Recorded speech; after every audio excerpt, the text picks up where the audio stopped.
Nós não temos controle sobre a nossa vida e nunca teremos. Mas sobre todas as situações da vida nós temos que dar uma resposta. Isso faz parte da maturidade humana. Responder aquilo que a vida está colocando diante de você. Dar uma postura, um comportamento para aquilo que está acontecendo com a tua vida. E me encanta saber que seres humanos de diversos lugares, de diversas situações, conseguiram fazer escolhas e tomar decisões extremamente difíceis. É bem verdade que nós não vamos escrever um livro sobre a minha vida, não sei se vão escrever sobre a sua. É bem verdade que acho que nenhuma editora vai se interessar em lançar as nossas biografias, mas é também bem verdade que todos nós estamos escrevendo um livro. Provavelmente ele não vai ser publicado, mas ele já está sendo lido pelas pessoas que estão em volta de você. Tudo que você faz, tudo que você decide, tudo que você responde, tudo que você constrói, são capítulos de um grande livro que você está escrevendo e pelo menos o círculo, o seu horizonte de familiar, de amigos, está lendo esse livro não impresso que você está escrevendo. Então cabe a nós a responsabilidade de tomar decisões e saber que nós podemos tomar boas decisões. Qual é o meu mundo? Qual é o meu poder de influência?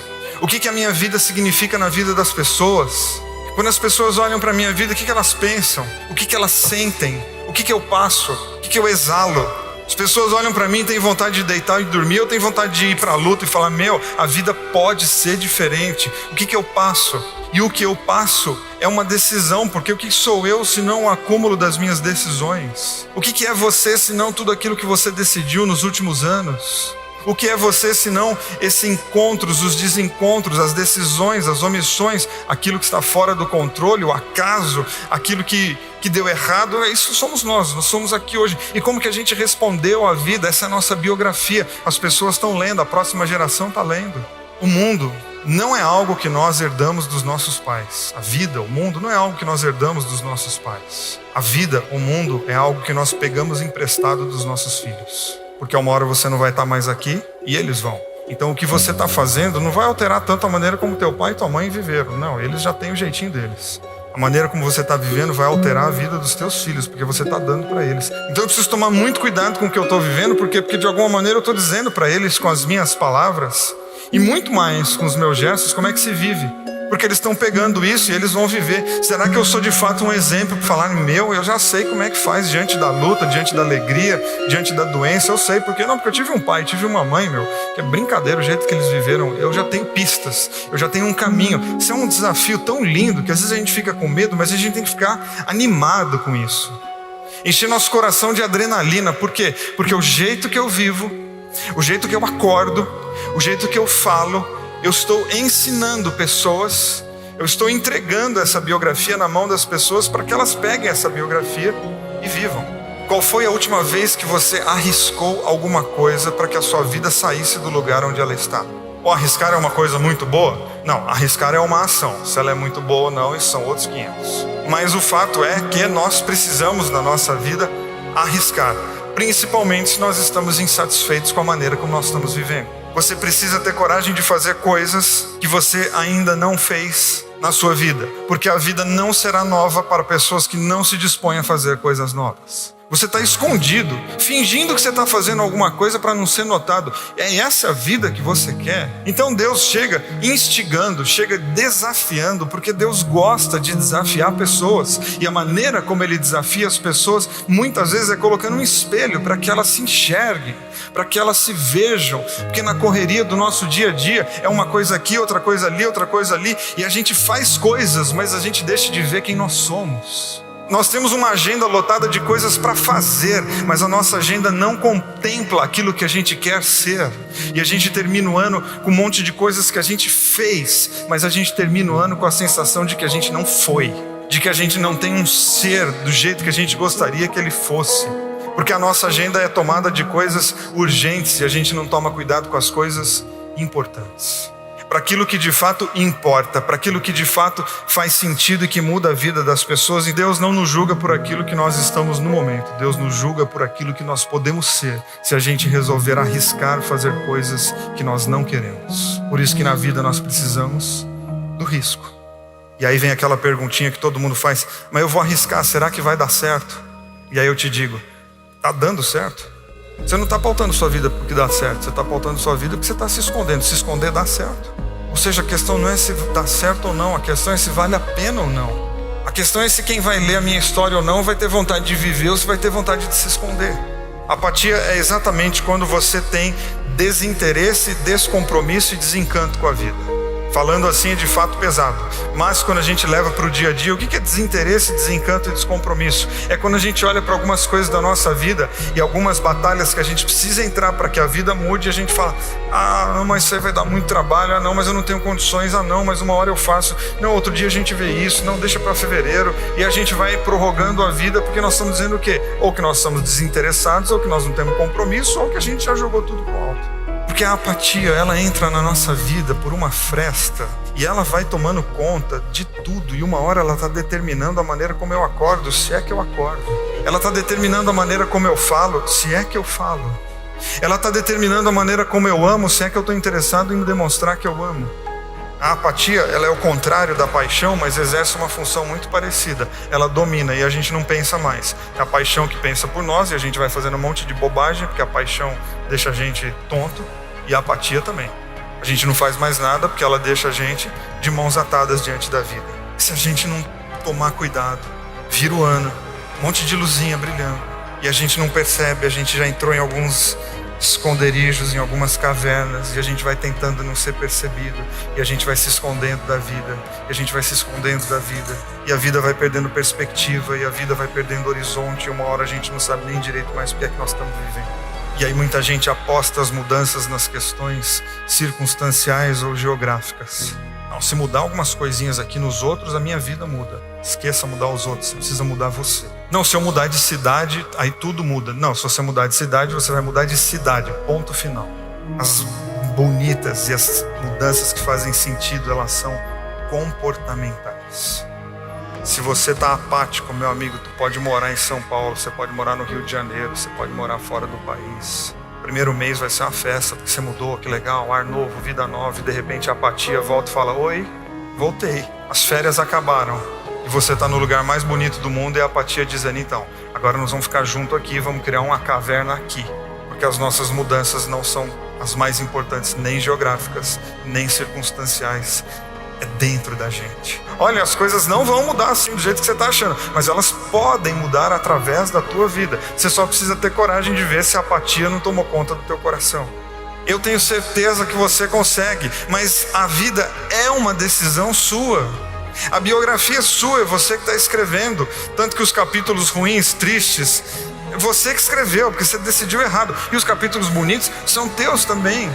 E ao entrar na caverna e recuar, eu estou dizendo exatamente que eu não consigo, é que eu desisto. E aí eu te pergunto, a gente pode desistir da vida? Porque se você arriscar, você pelo menos já venceu uma batalha, que é essa de ficar aqui preso, se escondendo. Ou seja, a gente já larga vencendo.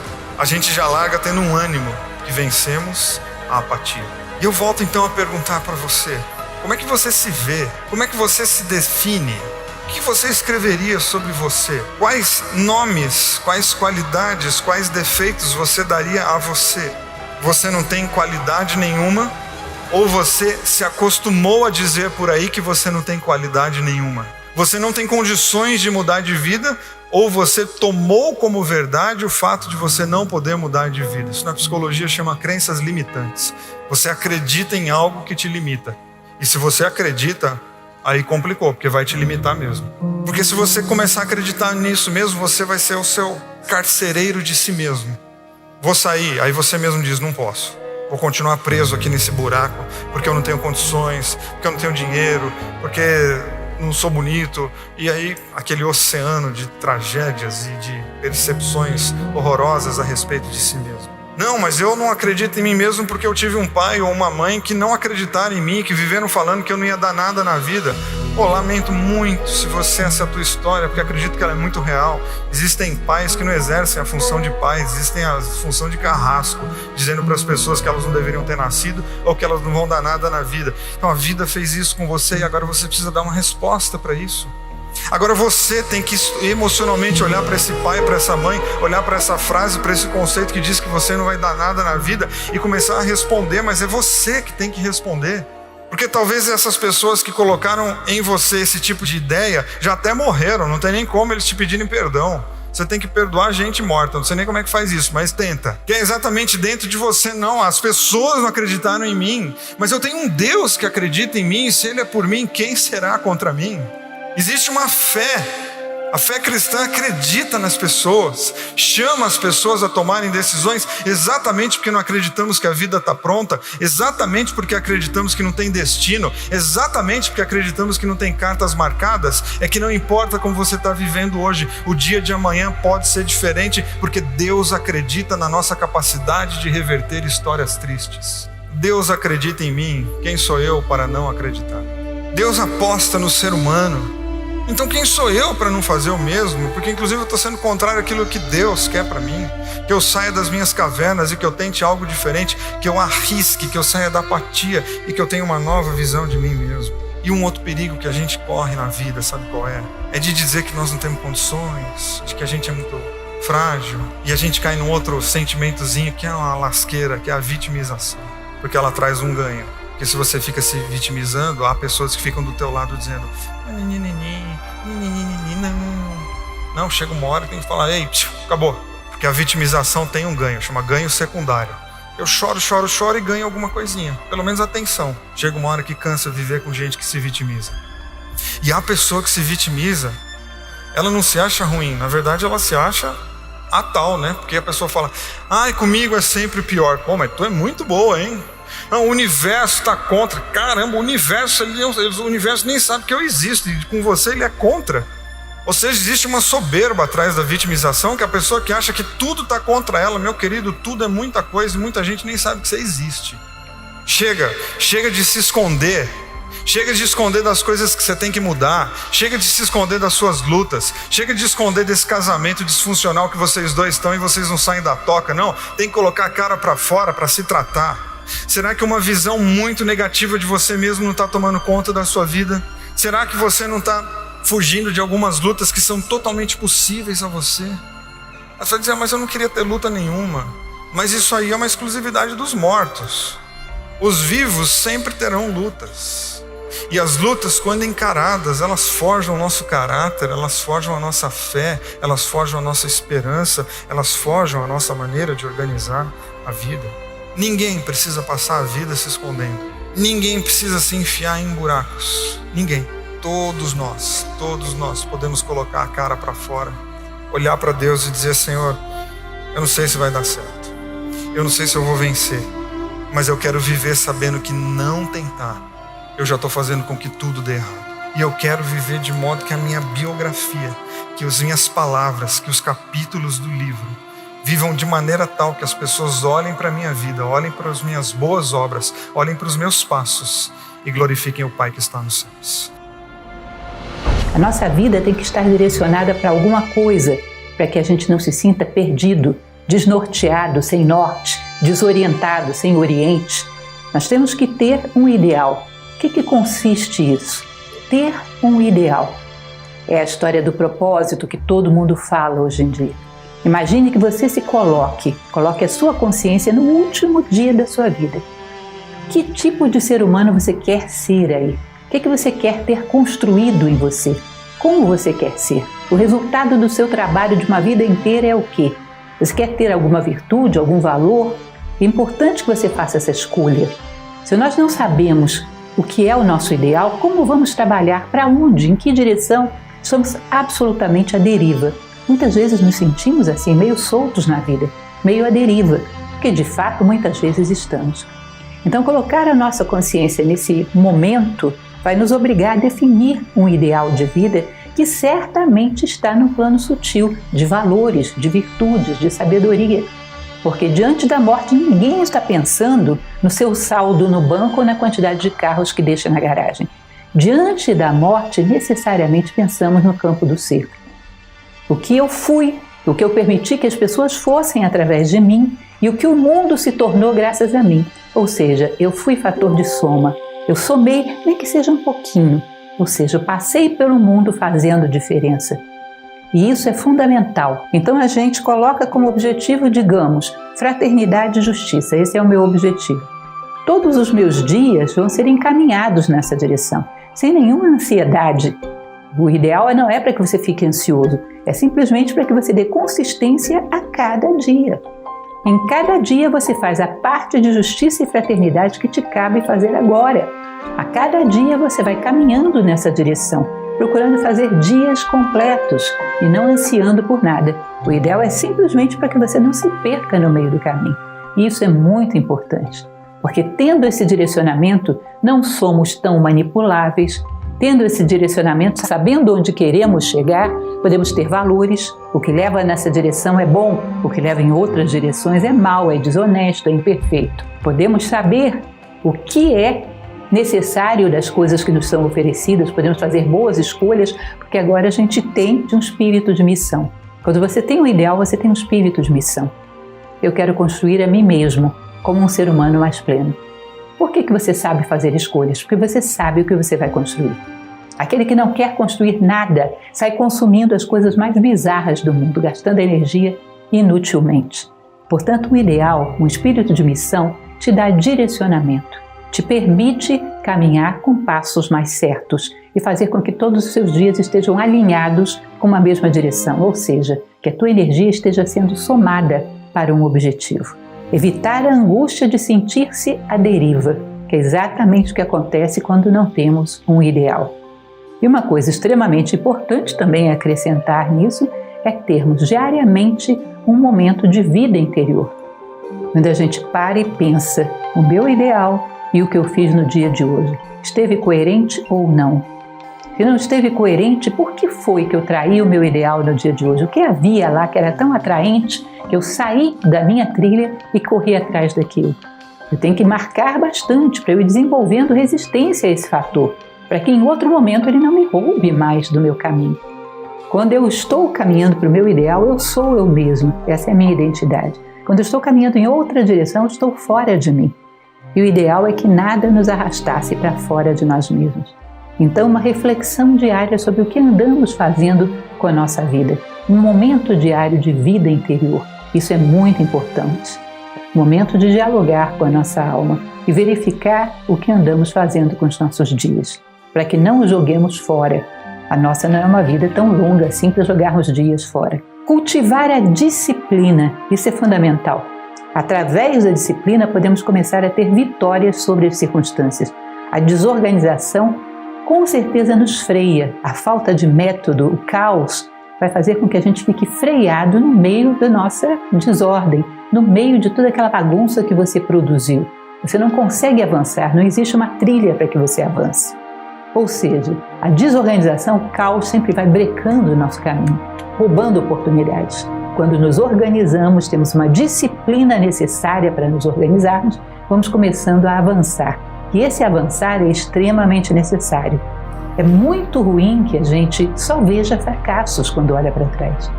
Isso vai acabar gerando em nós uma perda da autoconfiança. Isso não pode acontecer.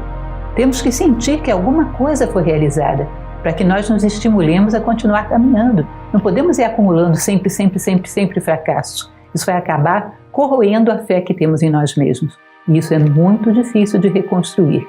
Portanto, pequenos avanços desenvolvem autoconfiança, segurança e um sadio orgulho das provas que eu estou conseguindo superar.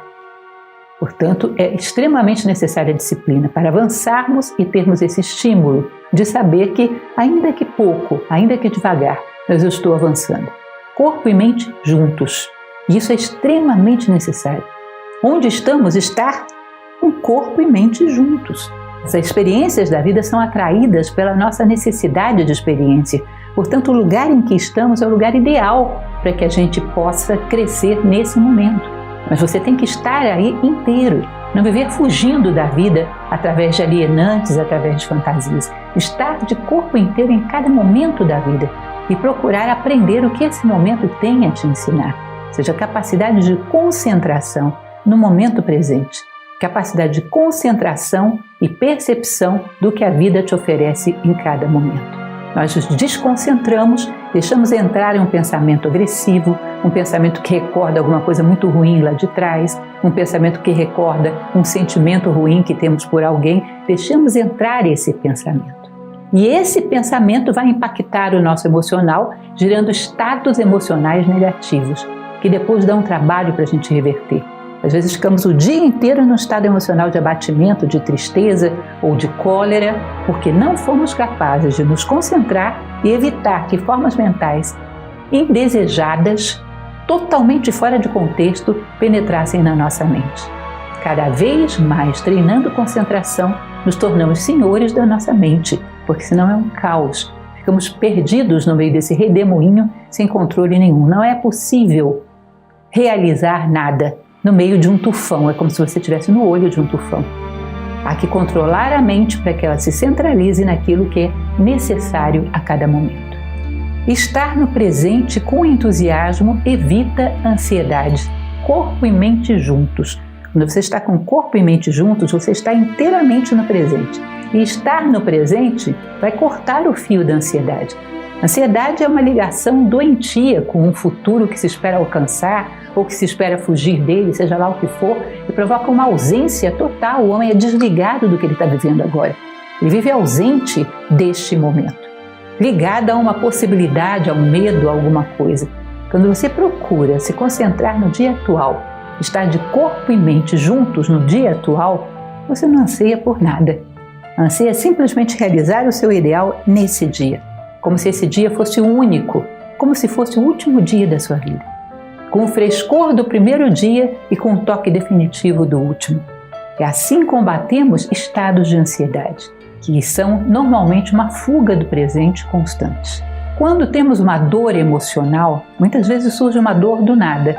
Sentimos uma certa angústia, uma certa tristeza.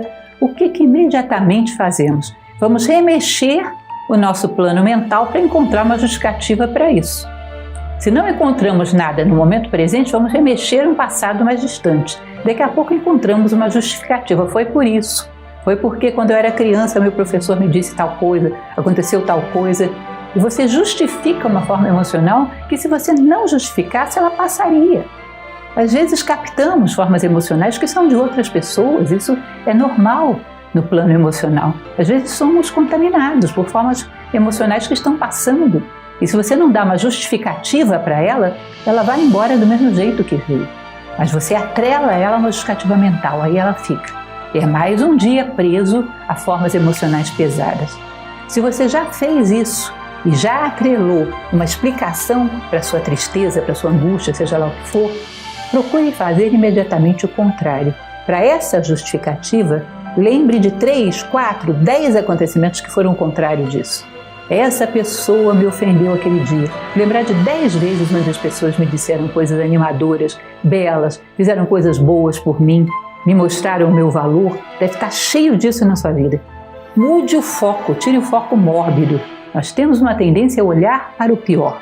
Às vezes eu pergunto para você, você conhece fulano? Ih, aquele que sempre chega atrasado. Fulano teve 1000 qualidades que você já viu, mas você só lembra do defeito. Esse foco mórbido é péssimo. É aquilo que nos faz passar devagarzinho do lado de um acidente porque queremos ver. É terrível. Esse foco mórbido vai fazer com que a gente sempre arrume justificativas para todas as formas emocionais que passam por aí. Cada vez que você fizer isso, o ideal é nem fazer, deixá-las ir embora.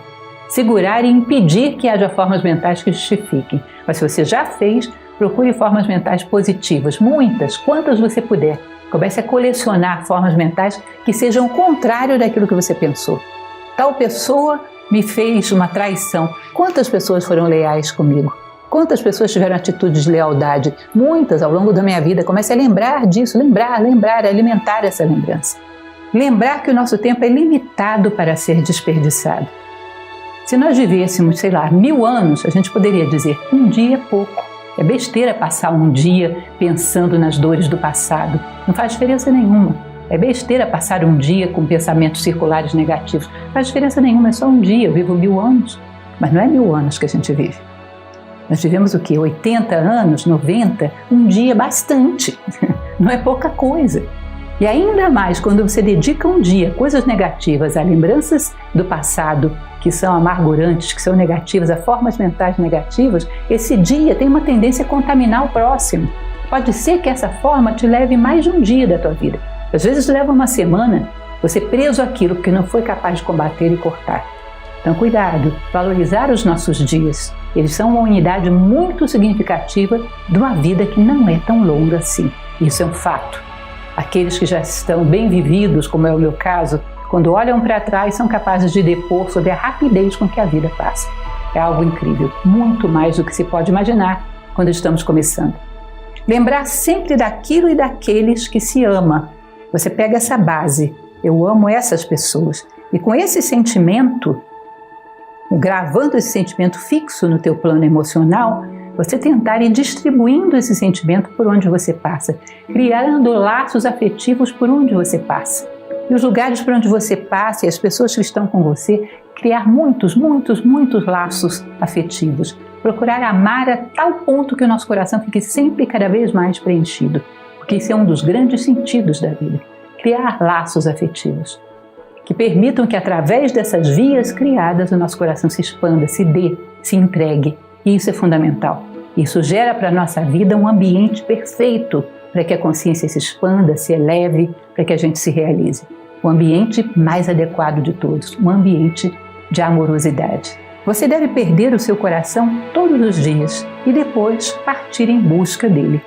Assim, você descobrirá que o seu coração é o coração de todas as coisas. Eu perco meu coração todos os dias e depois vou procurar por ele. Vou ver que eu carimbei meu coração em todos os lugares por onde passei, em todas as pessoas por quem eu passei. Eu saí carimbando o meu caminho com o meu coração. E lentamente eu vou percebendo que o meu coração não é só meu, é o coração de todas as coisas. E começamos a praticar o maior dos mistérios da vida, que é o mistério da recuperação da unidade na multiplicidade. O grande mistério do universo é reconquistar a unidade. E isso nos dá, evidentemente, um estado mental e emocional o melhor possível.